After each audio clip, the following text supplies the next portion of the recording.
There are many religions. There are many practices.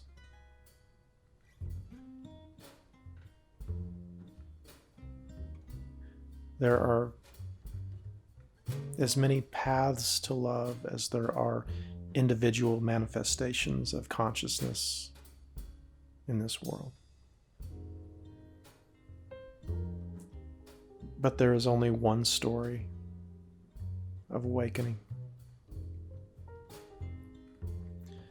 Because there is only one of us who's waking up. That's what awakening is understanding that our individual storyline is ultimately death. It's what we all face in what seems to be the end. Yes. We can't deny the reality of the death of this flesh. Yet we can understand ourselves as the infinite being. And this is what we wake up to, right? We wake up to the reality of our infinite and eternal nature.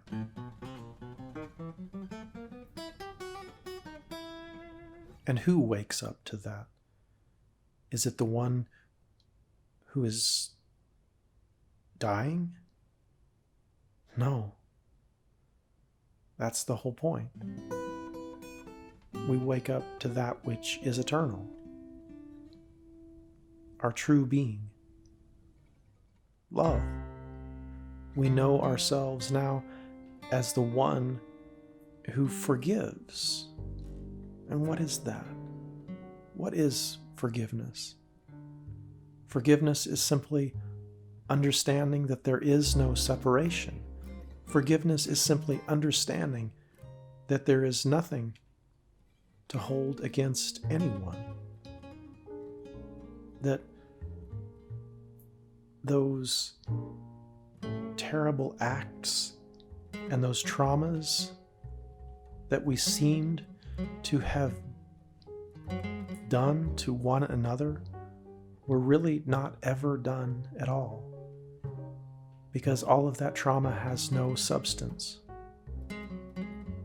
Yet, if we choose to live from our false self, from that which is not real, from that which dies, from that which suffers, if we choose to live from that state of consciousness, then we can perpetuate the unforgiveness. We can perpetuate the trauma. We can relive the trauma. This is what it means to relive our trauma. We subject ourselves to our trauma over and over and over again, if we so choose. We can suffer for as long as we like.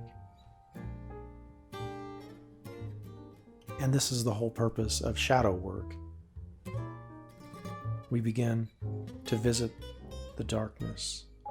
We begin to know intimately the darkness. And eventually, we begin to understand the darkness for the non-reality that it truly is. It has no substance. And we understand at some point that it cannot inform us anymore. We understand that the wounded inner child is just a manifestation of ego, a manifestation of the false self. And we can hold that wounded inner child for a time, and that may be appropriate in our shadow work, yes? But at some point we realize the purpose for loving the wounded inner child is to forgive the wounded inner child, to forgive those parts of us who think they are separate. So if shadow work is where you're at, And we could just think of shadow work as the work that we do to help us to understand that there is no shadow.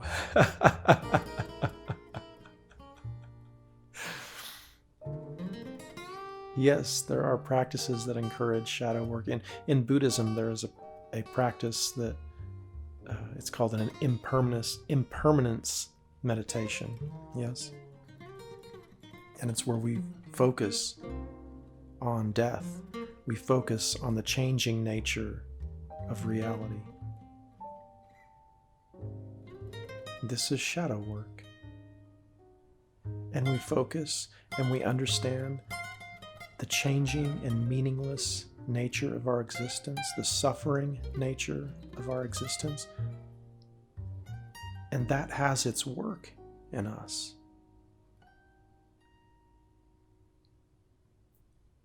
Until finally, we realize that we are not that changing nature.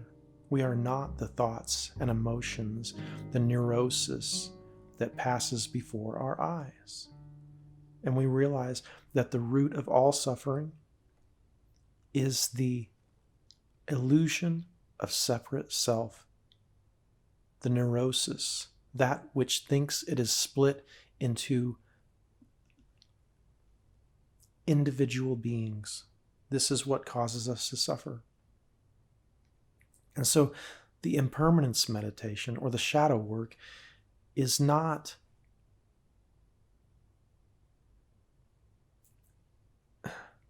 to be continued at some point, right?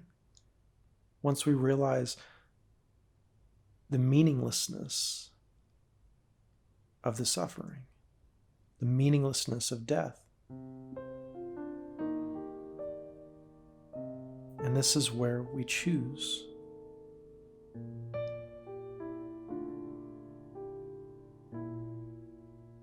Or we gain enough clarity to understand that we are not that suffering.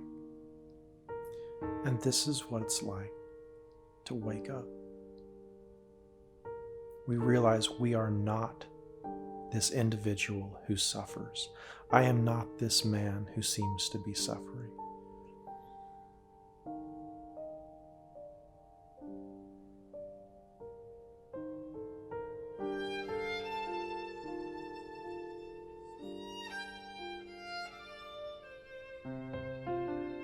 Who are you, my friend?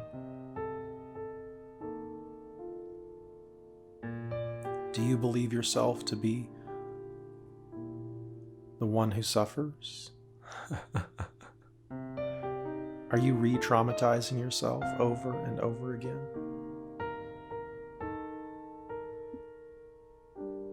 Are you choosing to live your life on a cross?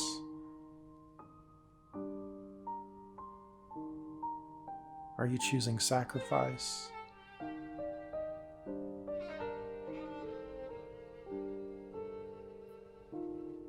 Are you choosing sacrifice over the calling that you hear to love, over the calling that your true self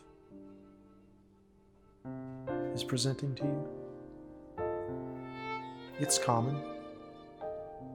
There's no problem. Don't think that there's a problem, because there's not. It seems like we're in a process because we think that we're on this timeline. We think that we pass through time, but time, as science has shown us, is not nearly as solid as we think it is. It's not nearly as linear as we think it is it? And space and matter aren't quite what we think we perceive them to be, are they? We understand that there is a realm in which this reality breaks down, does it not? There is a quantum realm. There is a reality in which objects pass through objects as if they never touched. There is a reality in which one object can spin in one direction and the other direction simultaneously.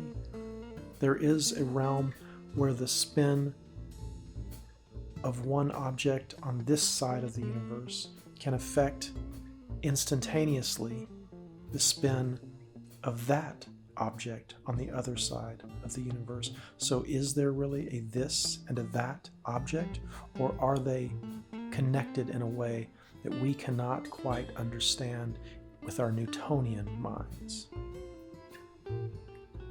The Cartesian curse, my friends. I think, therefore I am. You are not your thoughts. You are not the individual that you once thought you were. You are me. You are teaching yourself right now. There is no separation. There is only that which is showing us the true nature of reality, that which was at one point made manifest in the religions of the world, and which still can be found there. Yet somehow we have been instructed to pass through these forms. We have been instructed to see through these forms that we once thought were keeping us from the bad place. And now we understand there is no bad place to go. There is no condemnation. There is no death. We thought that the scientific revolution would save us. We thought we would become like the Vulcans. And that our rational mind would somehow elevate us, and that we would all be able to choose somehow absolute reason, and that this perfect logic would help us to all understand one another. But we realize now that it is not quite that simple. Yes to the rational mind. Yes to that which reduces, to that which dissects, to that which attempts to understand the smallest element. Yes to that rational mind. It is a stage of our development. It is a stage in our consciousness. Yet I think we can see now that it is not the solution. It is not the answer. We get to transcend our rational mind into the mind of the cosmos, the cosmic mind, the Christ mind. We get to see through. The rational mind took everything apart, and that was good. Allow that to be. Allow that to be. And then transcend.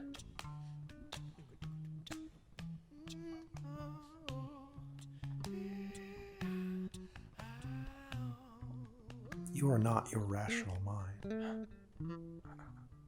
I think you see that now. You are so much more than a rational mind. Your rational mind is included. There is an expanding truth, or our capacity to perceive the truth is expanding, and that is what we perceive to be our expanding consciousness, yes? But there really is only one consciousness. We see the evolution of consciousness because we are on this timeline, or we appear to be on this timeline, but we are really not found on this timeline. We are found in the eternal, that which simply is. So yes to the evolution of consciousness as far as it gives us context and helps us to understand what's going on as we wake up.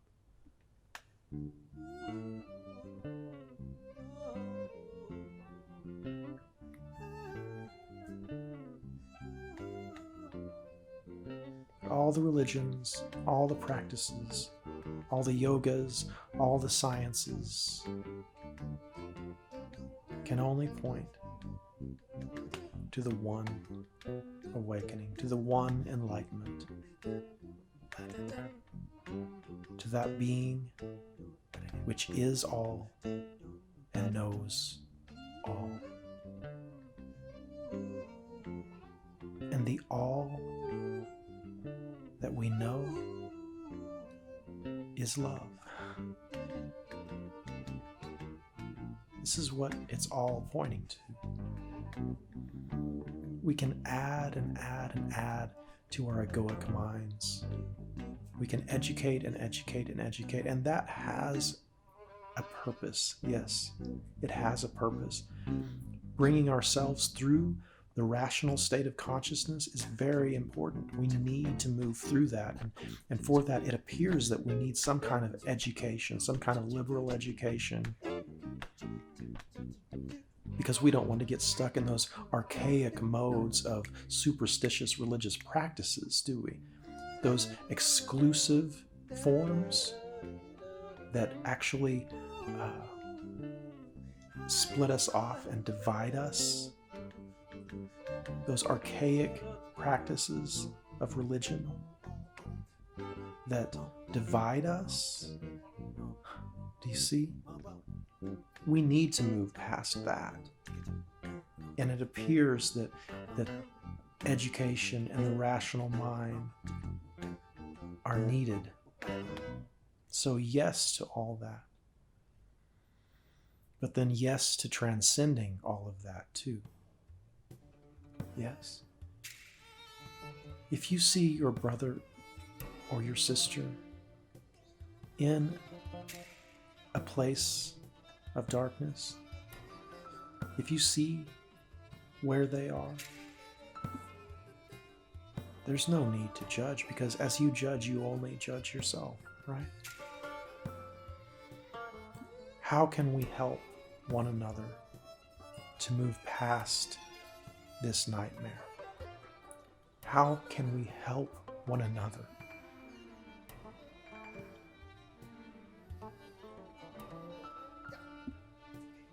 We help one another by waking up ourselves to the reality that there is only one of us.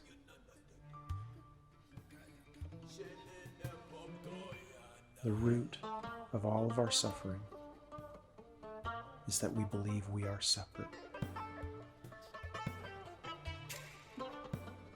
We believe we must attack, and we believe we must defend. And this causes much suffering. How to wake up? Choose to be of help. Choose to be the one.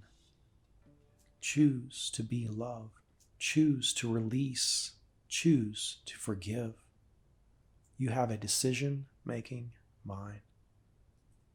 You are not obligated to follow the stories that are constantly presenting themselves in your fragmented, neurotic mind. That mind is not you. How can we help? We forgive that fragmented and neurotic mind in ourselves. We acknowledge the separation for what it is, meaningless and destructive.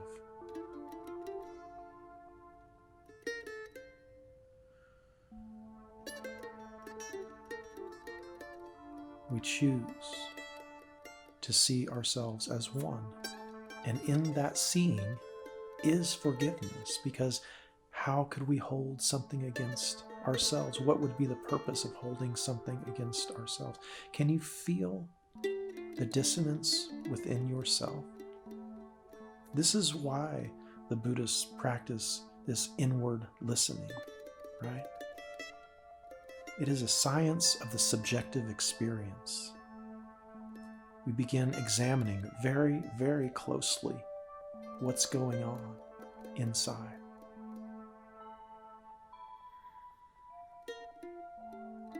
We observe and we observe until finally we realize ourselves as the observer, the one who forgives, the one who loves, the compassionate one. Who is it that finally embraces and loves the wounded inner child? The one, my friend. Forgiveness, the ultimate practice, allowing the one to embrace and forgive all of the fragmented aspects of our personality on the individual level, on the macro level. When we look out, we see the wounded child out there and we embrace. We do not point a finger, we do not scream, we do not alienate anymore. We're not obligated to do that. That is bondage. And you, my friend, are not in bondage. You, my friend, are free. It was for freedom's sake that Christ set us free. It was not for the sake of sequestering us into individual groups for the purpose of warring and pointing fingers. Oh, no. This is not what Christ came for. Christ came to help us to see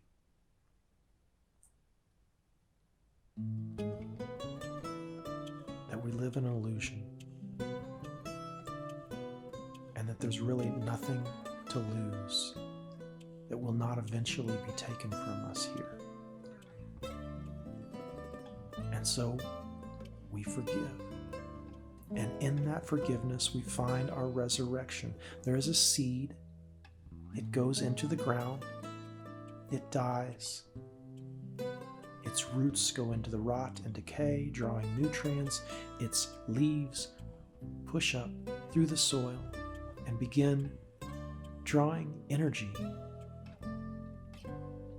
from light, which is both somehow wave and particle simultaneously. You see, the light is forgiveness. We have put the name of Jesus before the practice of forgiveness.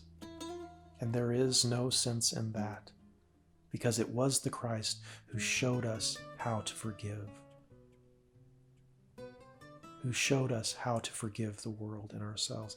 And it is in that forgiveness for the world that we find in ourselves that our own salvation comes, and the salvation of the world.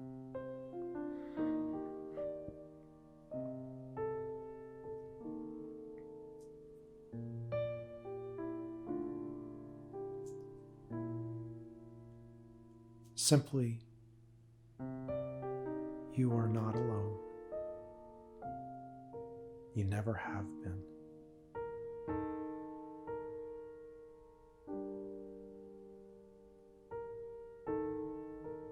There is no need to suffer any longer. You know who you are.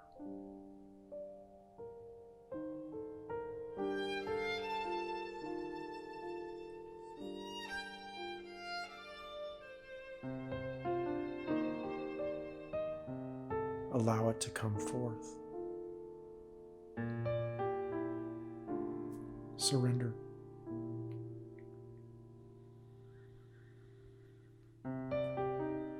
Use your mind to make the only decision that can be made.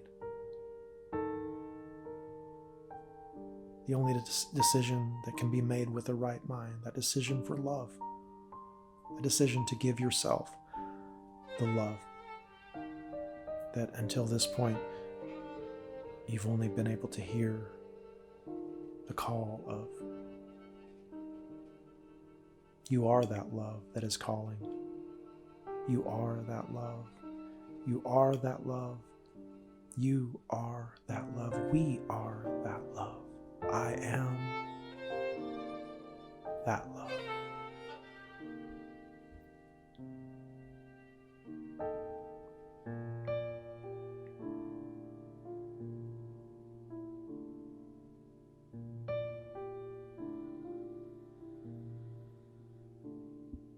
Do not be afraid of the silence.